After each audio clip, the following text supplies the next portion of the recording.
Bismillahir Rahmanir Rahim. Alhamdulillah Rabbil Alameen.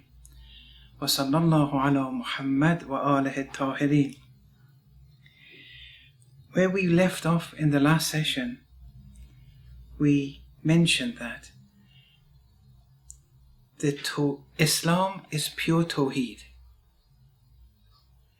And we only have one religion, and that is Islam.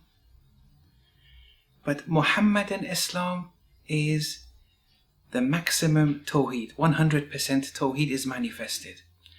And so the potential to absolute perfection exists in Muhammadan Islam through the Holy Quran. But Nabi Musa brought Islam, Nabi Isa brought Islam. They brought Tawheed too.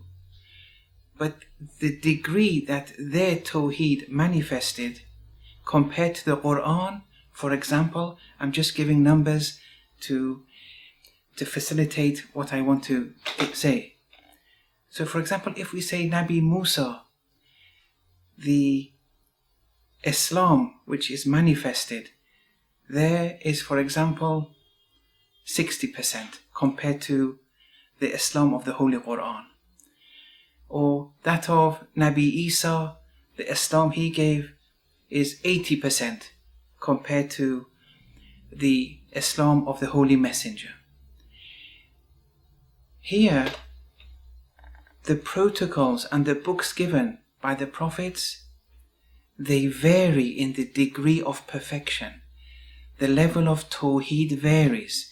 The Tawheed of Muhammadan Islam is the most complete. And that's why it's the final religion, because it's complete. If you compare the Tawheed in the Quran with previous books, you can see the difference. But the man-made religions after Islam, which claim to be Tawheedi, they add nothing to the Tawheed given in Muhammadan Islam. So, it's only natural that the route to perfection offered in the Holy Quran is much more than the route to perfection offered in previous books. So if pluralism, what is meant is that all religions have the potential to perfection equally, such a remark is defamatory to the Holy Messenger and the Holy Quran. Because the differences of Tawheed and the differences of perfection between the prophets are a function of the varying degrees of their ascensions.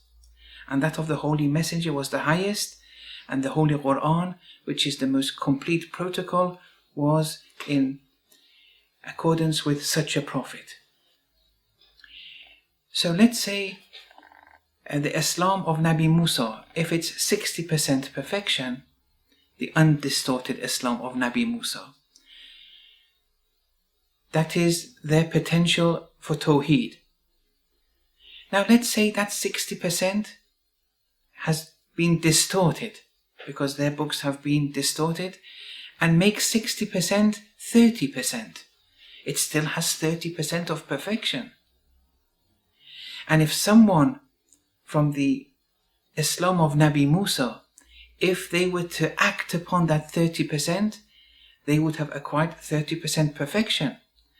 And their perfection would be more than a Muslim who has the potential for 100%, but they only act 10%. You see, that follower of Musa is of a higher degree, because at least they've acquired 30% of perfection compared to the Muslim who's wasted his or her life and has only acquired 10%. So one shouldn't be complacent. But the point we were trying to make is that if we want to follow the Quran, which is offering the most complete Tawheed, why should we allow distorted Islams get in the way and overcome us and dominate over us? That we're not allowed.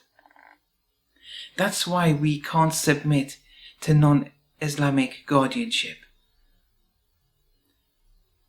Doing such would be defamatory to the Holy Quran and to our Holy Messenger, because they have offered us the complete protocol and you are submitting to a lesser protocol, be it distorted or not. So that's the first point which one has to bear in mind, and we covered it yesterday. Then we have a principle in legal theory, in Islamic legal theory, usul al-fiqh. Now this principle is studied in all the seminary schools. Everyone accepts this principle. But for some reason they only limit it to one or two very small examples. It's called the principle of nafyus sabil, negating the way. And what does it mean? It's in relation to a verse in the Holy Quran which ends by saying, وَلَن يَجْعَلَ اللَّهُ لِلْكَافِرِينَ عَلَى الْمُؤْمِنِينَ سَبِيلًا. That Allah will never assign for the kafirin, for the kuffar, over the mu'mineen, Allah will never assign a way to overcome the mu'mineen. Ala al-mu'mineen. Allah never assigns a way for the kafirin to overcome the mu'mineen.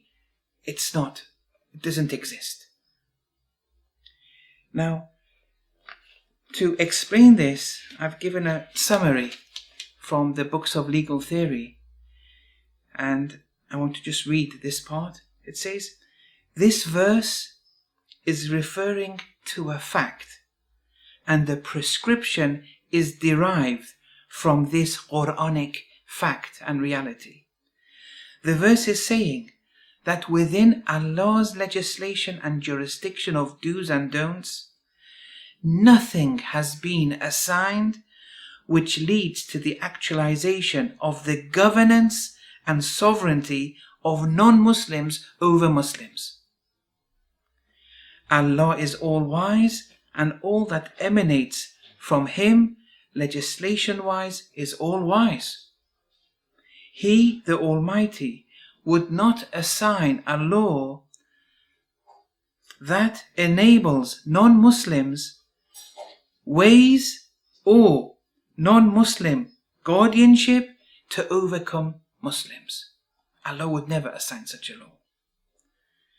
Given this fact, a prescription follows, i.e., Muslims are not allowed to grant non-Muslim, non-Islamic guardianship or non-Islamic governance the power to overcome them.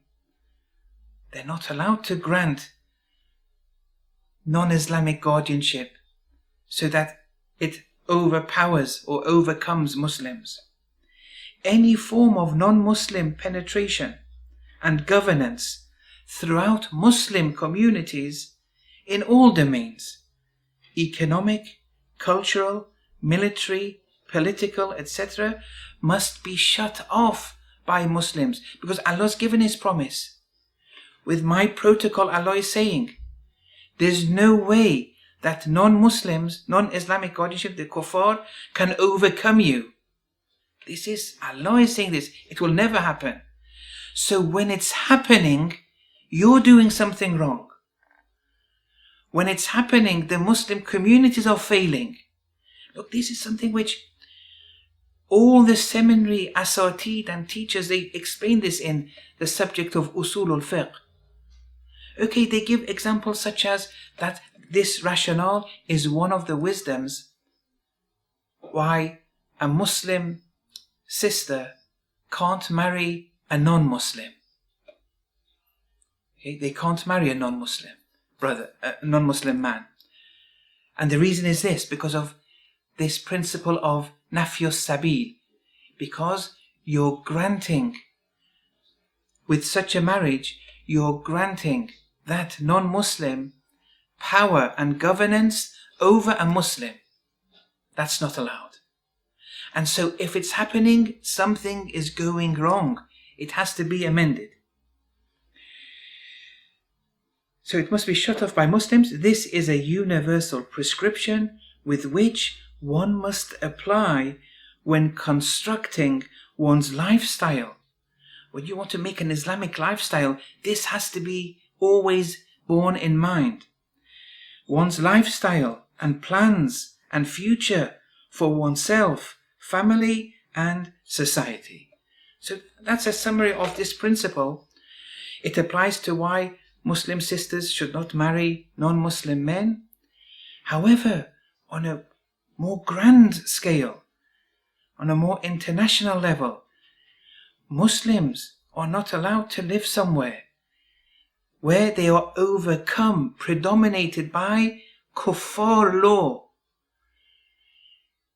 See, this is something wrong here.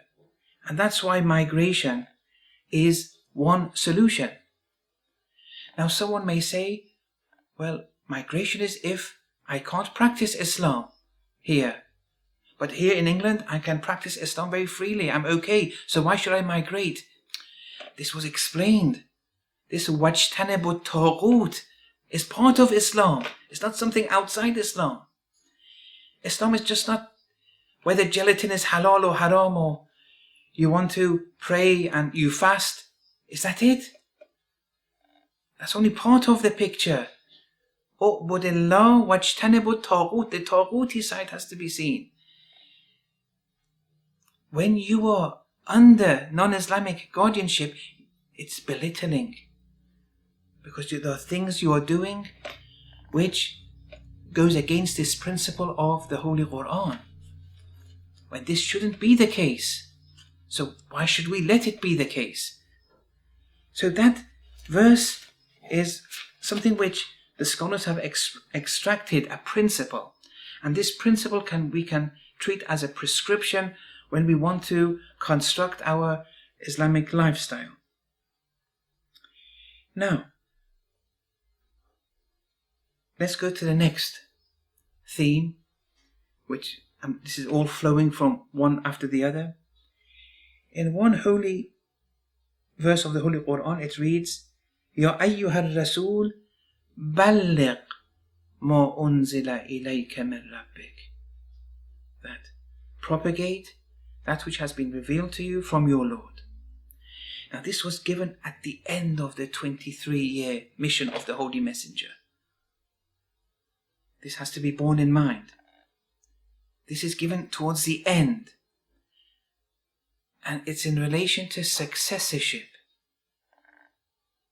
This is in relation to after the Prophet, Islam has to continue. Islam has to be enforced.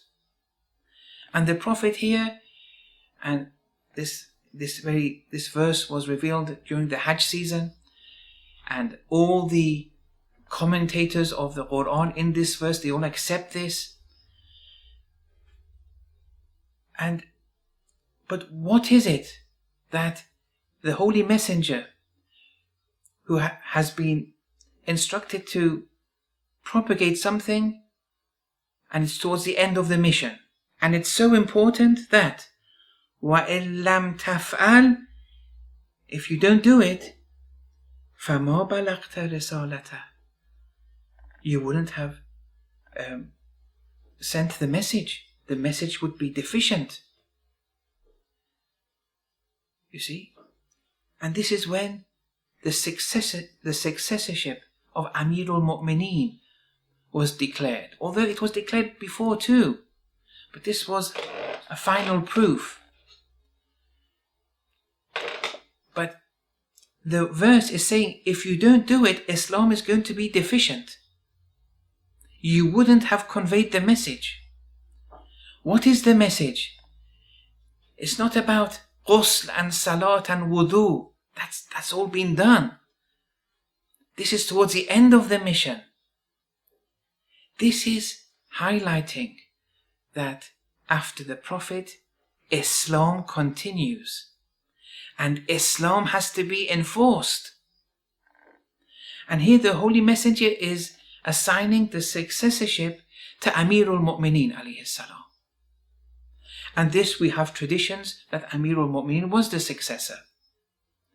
But even if we had no traditions whatsoever, the Holy Prophet, who's a maximum manifestation of Allah's attributes, that's the reality of the Prophet.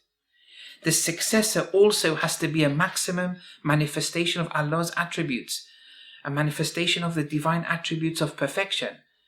So even if we had no hadith, you go and see who is manifesting the divine attributes of perfection most. An objective, unbiased mind would say it's Amirul Mu'mineen. You compare the players who were there, Amirul Mu'mineen is the definite successor. And you don't even need ahadith. Even without ahadith, you can ascertain this. So here, this is the message. And then the verse continues. Wallahu ya'simuka minan nas. Allah will protect you from the people. So it shows that this is sensitive because people want the power of Islam. This enforcement of Islam has power with it. It's a power struggle. People want it. But don't worry, we will protect you from the people. Islam has to be enforced. Islam continues. It needs an enforcer. It started with the 12 successors. And even in all books, from all denominations, they say the successors after me are 12 and they come from Bani Hashim. And in some traditions they mention the names. Now, although here too we shouldn't be complacent, that there are some traditions that say that if one would stand up and do ibadat for the lifetime, equal to the lifetime of Prophet Noah, or for example give infaq and charity to the amount of gold which has the weight of Mount Uhud, or they walk the Hajj for 1,000 years, every year they were to do it, and they were to be martyred between Safa and Marwa, the mountains. Here, if they don't accept the wilayah of Amirul Mu'mineen, the taste of the aroma of heaven, they will not reach. And this hadith is correct. But some interpretations are incorrect here. Here we don't mean a historical Amirul Mu'mineen. Here it means how much of the divine attributes of perfection which Amirul Mu'mineen maximally manifests, how much do you manifest? Do you manifest these attributes to the proportion you manifest the attributes of divine perfection? You are following the wilayah of Amirul Mu'mineen. So you may be a Sunni even, and historically you believe the first Khalifa is someone else. 1400 years has passed. So that's a historical discussion. But the attributes of Allah you're manifesting. And to the degree you are manifesting, to that degree you are a follower of Amirul Mu'mineen. And therefore, of course, you'll taste heaven to some degree. Yes, 1400 years ago, those who rejected Amirul Mu'mineen in the face, yet they themselves didn't manifest any of the divine attributes of perfection. And therefore they rejected Amirul Mu'mineen. It was a power struggle. And for them, yes, it's plausible to say they won't taste the aroma of heaven. But you can't say that with all Sunnis even today. The heaven many Sunnis may attain to may be higher than the Shias. The mizan and balance is Amirul Mu'mineen. Well, it's the Prophet, then Amirul Mu'mineen, a maximum manifestation of Allah's attributes. How much of that have you incorporated? To the degree you've incorporated it, you're a follower of Amirul Mu'mineen. You're under the wilayah of Amirul Mu'mineen. Okay? So that's another point that has to be mentioned. Now, given that verse and traditions such as the one we've mentioned, we've appreciated that Islam continues. It starts with the Holy Messenger, then Amirul Mu'mineen, and then the next perfect human, and the next, and the next. And then we come to the 12th successor. And we all follow the 12th successor, but then the 12th successor goes into occultation. What is our duty there? This is the second Ghadiri test. This is the second test of Ghadir Khum. The first one was 1400 years ago. This is another one. And here we ended last night's session with this verse of the Holy Quran, chapter 3, verse 144. وَمَا مُحَمَّدٌ sallallahu alayhi wa sallam illa rasul. The Holy Prophet was but a messenger. قَدْ خَلَتْ مِنْ قَبْلِهِ الرُّسُلُ. And before him has passed messengers. أَفَإِن مَّاتَ أَوْ قُتِلَ إِنْ قَلَبْتُمْ عَلَىٰ أَعْقَابِكُمْ. If he was to die or be killed, will you turn back on your heels? Remember, that means giving the okay to the Taghouti line. Would you do that? Just because the Holy Messenger has died or he's been killed, you say, put Islam on hold. Of course not. This is evident in numerous verses of the Quran. Islam continues. Islam is greater than the Prophet. Islam continues. Now that's the verse. Now what I'm about now to say is my own understanding. I haven't taken it from anywhere. If someone had mentioned it, naturally I would have quoted them. So this is my own understanding. So don't panic. You don't have to accept it. There's no reason to be shocked or anything. But with the preliminary points I've mentioned, the fact that we have Al-Islam, the Prophet dies, does Islam have to continue and be enforced or not? We say yes, with Amirul Mu'mineen. Amirul Mu'mineen is killed. Next, and the next, and the next, and the next, until the 12th Imam. Then the 12th Imam goes into occultation. The same question arises. Does Islam have to continue or not? And if so, if you say no, well then Islam has been abrogated. You've cut it off.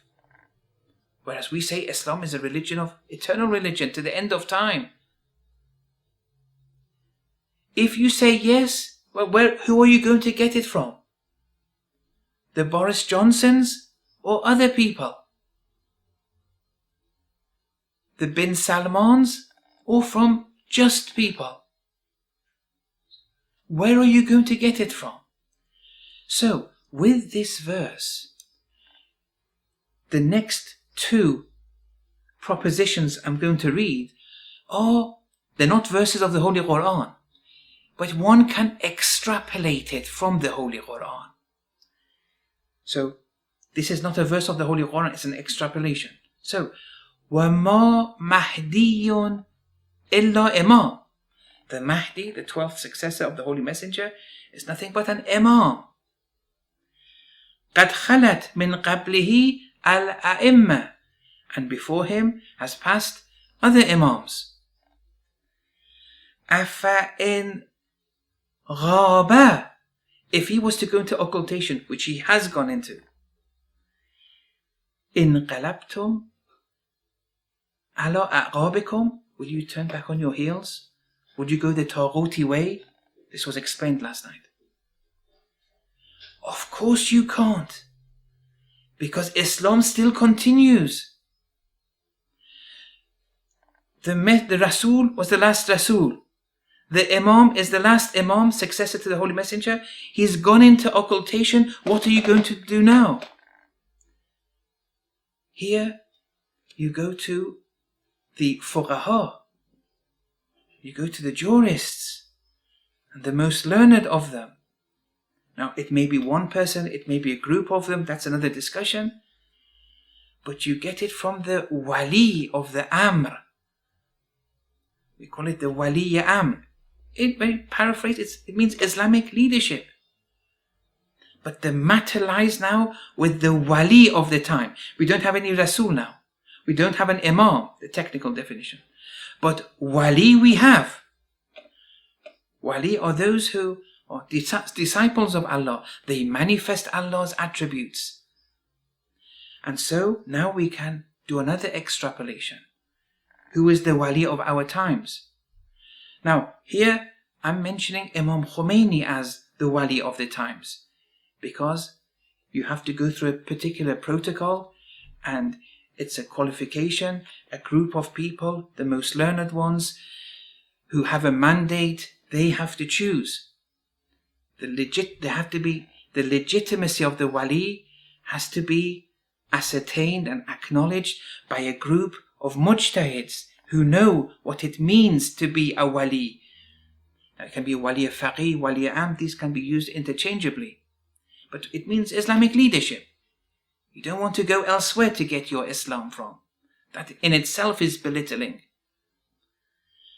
So you go and to the most learned mujtahids, and there may be a group in Iran, a group of, let's say, 80 mujtahids, they point you to one direction. There may be a group of 5 mujtahids in Iraq, they may point you to another direction. You have to see which one is the strongest. Which one has a proper mandate. Otherwise, it's potentially possible there may be more than one person at a given time who have the legitimacy to be a wali, but they don't have the justification yet. It has to come with a mandate. The legitimacy is ascertained through a group of true mujtahids. The justification, it needs a mandate. And of course, there has to be someone who claims they have the wilaya today. Otherwise, if no one is claiming it, you can't go to someone who's not even claiming it. So, here, the next proposition is this from this verse. وَمَا خُمَيْنِيٌّ إِلَّا وَلِي. Imam Khomeini was but a wali. قَدْ خَلَتْ مِنْ قَبْلِهِ الْأَوْلِيَاء. And before him there were walis in every phase and every time. أَفَإِمْ مَاتَ أَوْ قُتِلْ. If he was to die or be killed, would you turn back on your heels again? So if the 12th Imam was to go in occultation, would you go back on your heels? The answer has to be no. Therefore you have to find a wali who, like the Holy Prophet, like Amirul Mu'mineen, like the other successors, is going to enforce Islam. Now sometimes they may not have a mandate and they can't, but sometimes they succeed. So are you going to neglect them? Now, my opinion is that the wali faqih was Imam Khomeini these days, in contemporary times. But if someone thinks the wali faqih is someone else, why should I bother about it? Why should I argue with them? Everyone to their own abidance of the correct protocol. Now we may err in the particularities, but Imam Khomeini now is the wali. In choosing the wali, the mujtahids have a difficult task, because this wali has to be a manifestation of the divine attributes of perfection. So look, Allah has, let's say, 100 attributes. They have to manifest it. But they're not ma'soom. They're not like the ma'soomeen. So what the mujtahid said, look, let's focus on a number of attributes. Knowledge is important. Taqwa is important. Justice is important. Being courageous is important. Being competent is important. Look at all these divine attributes of perfection. Who manifests these more? Well, you just have to look at Imam Khomeini's life. It's an easy, objective analysis that he is the one wali compared to other people. When he was in Iraq, in exile, when many ayatollahs would bow down to the Ba'athi police regime, when they would enter the mosque, the Ba'athi people, many ayatollahs would stand and bow down to them out of fear. Imam Khomeini would just remain sitting. He wasn't scared of anyone. He gave his life for Islam. Moment to moment, he was ready to die. Okay, he didn't die a physical death, but he was a shaheed since 50, 60, 70 years ago. Because he led a jihadi, shahada lifestyle. He was fighting for the cause, moment to moment. The fact that he didn't die a physical death is neither here or there. The fact was he led a life of shahada. No one can be compared to him. Although that's my personal opinion and the opinion of a number of mujtahids in Iran. And at that time, Ayatollah Beheshti told Ayatollah Mohsen Araki, go and tell Shahid Sadr that if they were to assassinate Imam Khomeini, our group of mujtahids have assigned Shahid Muhammad Baqir Assad as the Wali Amr if they were to kill Imam Khomeini. That's, you have to see which group of mujtahids for you is more proof, which are more stronger. And now in Iran there's a group of 80 odd people, mujtahids, and they choose. But Imam Khomeini had this attribute that he was one of the mukhlasin. Although defining mukhlasin is very difficult right now because it requires a lecture on its own. But he was, not permanently, but for many phases of his life, he was one of the mukhlasin. And in the Quran, it says that Iblis has no jurisdiction over the mukhlasin. And that's why it's important. The guidelines Imam Khomeini has given, this is why it's important. Because there are guidelines where satanic interference has no role. So when Imam Khomeini says America is Shaitan Buzurg, is a great Satan, this is a big statement. It's a protocol to which we have to evaluate our lives. Then, with the next leader after Imam Khomeini, the same continues. Islam has to continue. And one after the other, we have leaders. We have to have them. Islam minus this would be American Islam. You're following American Islam. It's a classification Imam Khomeini himself gave. We have Muhammadan Islam and American Islam. Muhammadan Islam, Ani'budullah wajtanibu Taghout. American Islam is Ani'budullah. And we will finance you to do ibadah of Allah. We'll help you. We'll help you build bigger and bigger places. Just forget the second part though. Wajtanibu Taghout. That's American Islam. Now, here, with your permission, I'll end the last few minutes by saying one or two points. When we have a leader, like Ayatollah Khamenei, for example, we obey him to the dot. He is the wali. And therefore we have to see what is his worldview, what are the statements he gives, and we abide by it maximally. Now naturally we don't have access to him himself, but he has representatives, be it in England, be it in France, be it in America, and so on and so forth. Abidance of the representative is also binding. Without doubt, without question, we obey the representatives too. Just like abiding by the wali himself. Now sometimes the representative may make a mistake. they may make a big mistake. It's possible. Even the wali himself may make a mistake, but there they have a group of mujtahids overlooking every penny that comes in and out of his house, the office. Is controlled. There's a very strong monitoring system over the wali today. If he steps out, he can be easily discarded. And this has happened before in Iran. With the deputy wali faqih who was meant to be the next, he was controlled and he was discarded as a result of wrongdoings. But the representative too, they may make a mistake. It's theoretically possible. Look, what I'm trying to explain is some theoretical, etiquettes here.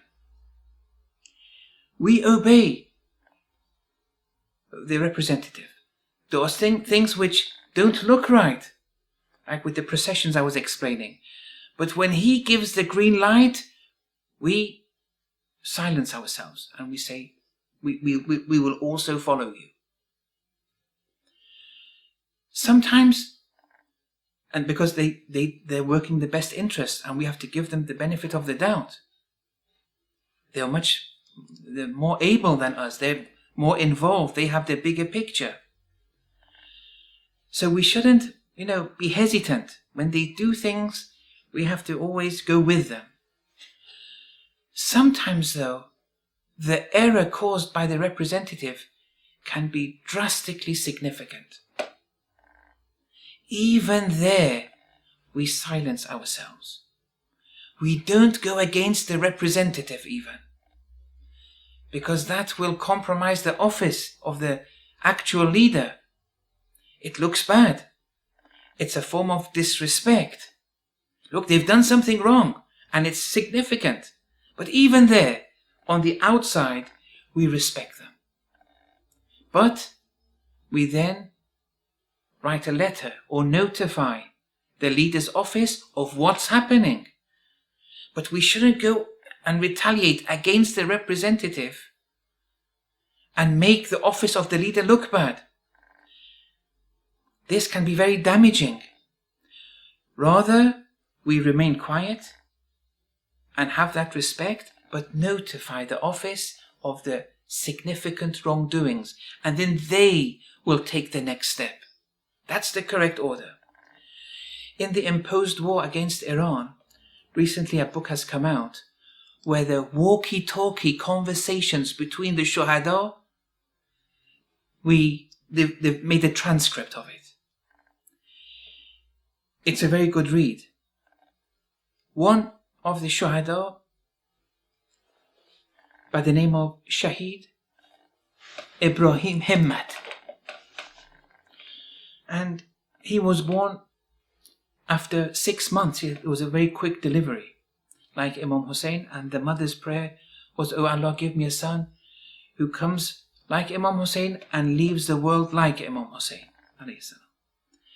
And his martyrdom, he was beheaded.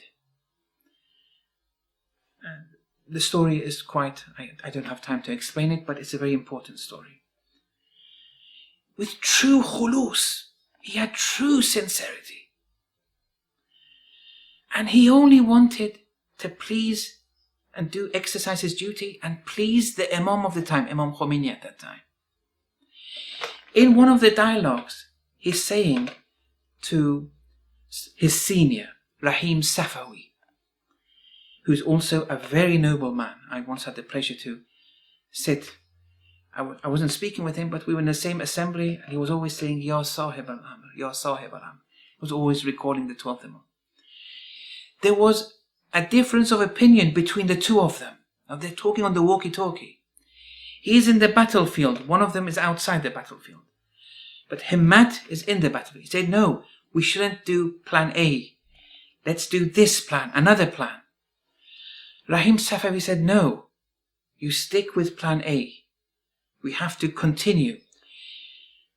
Shahid Himmat said, "No, but this is going to cause problems." Safawi replied, "I'm your senior." Then Shahid Himmat said, "Okay, since you have said it, and you're my senior, closer to the Imam, I'm not am not ready for the Imam to be disappointed, to see there's any disunity. I'm not ready for that. I will obey you. And Shaykh Himmat was right at the end. And he knew this was the right action, but he obeyed the senior. In closeness to Imam Khomeini, Rahim Safawi was of a higher level. He was the senior in charge. But he obeyed. This is important. And so for a protocol for us who have this opportunity to be in contact with the representatives, this has to be abided by, inshallah. Now I'll end here. I know there are many questions. Many things have been mentioned and there are many questions. Inshallah, in the right time, we'll go through all these questions, inshallah. I want to thank AIM, their team. They've been very patient with me. The community has been very patient. And if I've disappointed anyone, I apologize. And inshallah, there'll be more discussions and you'll give me the honor to share more and more days and nights with you. Wa sallallahu ala Muhammad wa alihi tahirin.